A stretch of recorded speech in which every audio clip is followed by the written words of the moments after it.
আসসালামু আলাইকুম। আজকে দেখাচ্ছি সবার প্রিয় এবং পছন্দের করলা ভাজি। আমরা প্রথমে তেলের মধ্যে পেঁয়াজ, কাঁচামরিচ দিয়ে একটু ভেজে নিচ্ছি।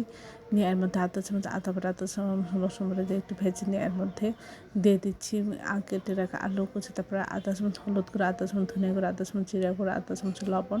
সব কিছু দিয়ে আমরা এভাবে আলুটা সিদ্ধ করে নেব।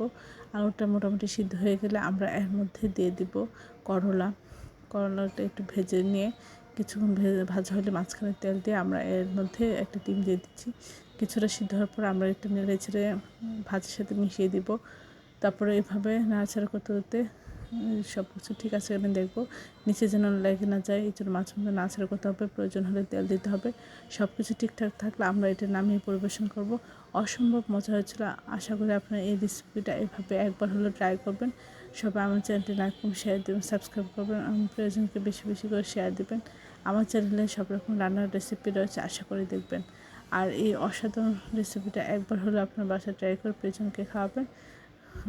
সবাই ভালো থাকবেন। আসসালামু আলাইকুম। আজকে দেখাচ্ছি করলার ভর্তা। আমরা প্রথমে করলা অল্প পানি দিয়ে এভাবে ঢেকে সিদ্ধ করব।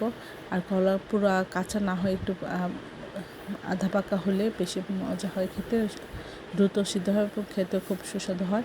আমরা এভাবে সিদ্ধ করার পরে কিছু পেঁয়াজ নিয়েছি, কাঁচামরিচ দিয়ে নিয়েছি। আমরা পেঁয়াজটা কেটে নিয়ে, কাঁচামরিচ এভাবে কেটে নিয়ে আমরা লবণ দিয়ে একটু ডলে নেব, অর্থাৎ ম্যাশ করে নেব।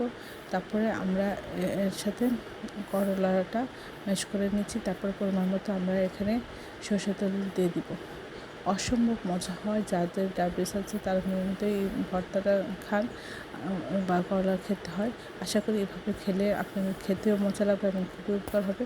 সবাই আমার চ্যানেলটি লাইক করুন, শেয়ার দেবেন, সাবস্ক্রাইব করবেন এবং প্রিয়জনকে বেশি বেশি করে শেয়ার দেবেন। আমার চ্যানেলে সব রকমের রান্নার রেসিপি রয়েছে, আশা করি দেখবেন। আর এভাবে ভর্তা একবার করে হলেও